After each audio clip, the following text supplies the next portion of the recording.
전편에서는 중국이 왜 자꾸 모든 것을 중국 것이라고 우기는지 그 속내를 한번 살펴보았습니다. 이번 편에서는 중국이 왜 무엇이든 통제해야만 하는지를 알아보려고 합니다. 뭘 그렇게 통제하려고 드는지 그냥 보고만 있기에도 참 짜증나는 일이죠. 제가 보기엔 세 가지 측면에서 그 원인을 찾아볼 수 있을 것 같습니다. 하나는 오랫동안 뿌리 박힌 문화적인 요인, 두 번째는 중국의 정치 체제에서 기인한 요인, 세 번째는 중국이 처한 지리, 인구, 환경적인 요인입니다. 첫 번째 문화적 요인은 바로 전체가 개인을 우선한다는 전체주의적 사상에서 기인합니다. 사실 이러한 성향은 중국뿐 아니라 우리나라도 아주 강하죠. 어쩌면 원래는 우리가 중국보다 더 전체주의적 경향이 강했을지도 모릅니다. 자, 보세요. 우리나라, 우리 집, 우리 학교, 영어에서는 my country, my home, my school 이라고 할 것들을 모두 우리 거라고 하죠. 심지어 옆집 아줌마하고 이야기하면서도 우리 남편이라고 말하기도 합니다. 말도 안 되죠. 우리 남편이라니. 그래도 우리에겐 그것이 더 자연스럽습니다. 네, 우리나라 국민에게도 전체주의적 관념이 강하게 뿌리박혀 있습니다. 그러니까 국가대표 선수들이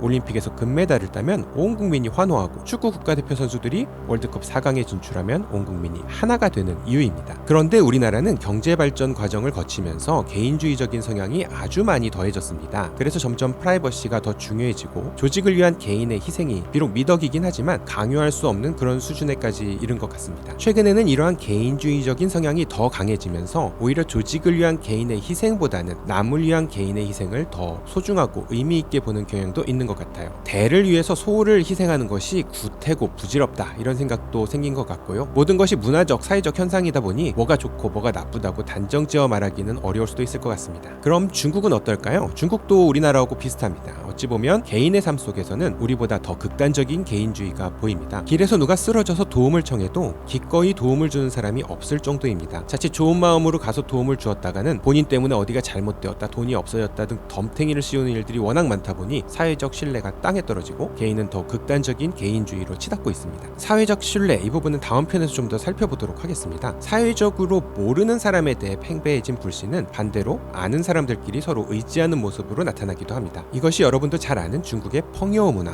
혹은 관시 문화와도 관련이 되어 있죠. 여기까지 살펴보면 어차피 중국이나 우리나라나 똑같이 유교 문화권에서 서구 문화를 받아들이고 급격한 경제 발전으로 개인화된 사회, 별반 다를 것이 없어 보입니다. 그런데 중국은 여기서 두 번째 요인, 정치 체제에서 기인한 요인이 더해집니다. 우리나라는 국가주의적 교육이 1990년대 문민정부가 출범하고 민주화가 되면서 급격히 줄어들었습니다. 영화 국제시장에서 나온 유명한 국기에 대한 경례의 장면이죠. 1972년 제정된 국기에 대한 맹세도 2007년 그 워딩이 많이 바뀌었는데 개인화된 우리 사회의 특성을 반영한 것이라 생각됩니다. 결국 이러한 사회적 분위기의 변화에 따라 우리 마음속에 전체가 가지는 비중은 점차 줄고 개인이 차지하는 비중이 꾸준히 높아지고 있는 셈입니다. 그런데 중국은 1949년 중국 공산당이 중국을 통일하고 중화인민공화국을 수립한 이후 지속적으로 국가주의적 교육을 시행해왔습니다. 물론 중국도 사회 분위기는 1976년 개혁개방 정책 시행 이전과 이후로 크게 달라졌습니다. 중국이 개혁개방을 실시하고 사회주의 시장경제를 도입할 때 많은 서방의 학자와 정치인들은 폐쇄사회였던 중국이 자유의 맛을 보고 시장경제의 풍요를 누리게 되면 국민들로부터 민주의 욕구가 분출되고 결국 중국 공산당 일당 독재의 정치체제가 무너지게 될 것이라고 기대했었죠. 하지만 결과는요, 그럴수록 중국 정부는 사회주의 시장경제 하에서 어떻게 하면 국민들이 정해진 틀을 넘지 않게 하는 선에서 지속적인 성장을 이뤄갈 수 있을까를 고민한 것 같습니다. 중국은 시장에 자유를 주어 경제에 활력을 불어넣는 데 성공하는 한편 이렇게 자유로운 분위기가 선을 넘는 경우에는 가차없이 그들을 처단해왔습니다. 정치적 저항으로 대표적인 사례는 6.4 천안문 사태와 얼마 전 홍콩의 우산혁명을 들 수 있겠죠. 경제적으로는 얼마 전 마윈을 비롯한 빅테크 기업 길들이기를 포함해서 중국의 부자 랭킹은 중국 정부의 살생부라고 불릴 정도로 크게 성공한 사람들은 크게 관리를 당할 수밖에 없었죠. 우리나라에서는 대통령만 하고 나면 감옥에 가는데 중국에서는 최고 부자로 등극하기만 하면 감옥에 가는 일들이 벌어지고 있으니 한국하고 중국은 뭔가 비슷하면서도 다르죠. 세 번째 이유는 중국이 처한 환경입니다. 제 생각에 아마도 이 부분이 우리나라 사람들로서는 결코 쉽게 이해가 되지 않는 부분일 수 있습니다. 우리가 나고 자란 환경과는 너무도 다르니까요. 가장 대표적인 사례를 하나 들어볼게요. 뉴스의 일기예보를 보시면 오늘은 전국에 비가 내리겠습니다, 이런 멘트를 자주 듣죠. 만약 중국에서 이런 일기예보가 나온다면 아마도 역대급 재난이 될 것입니다. 중국은 이처럼 엄청나게 큰 땅덩어리 그리고 엄청나게 많은 인구를 가지고 있습니다.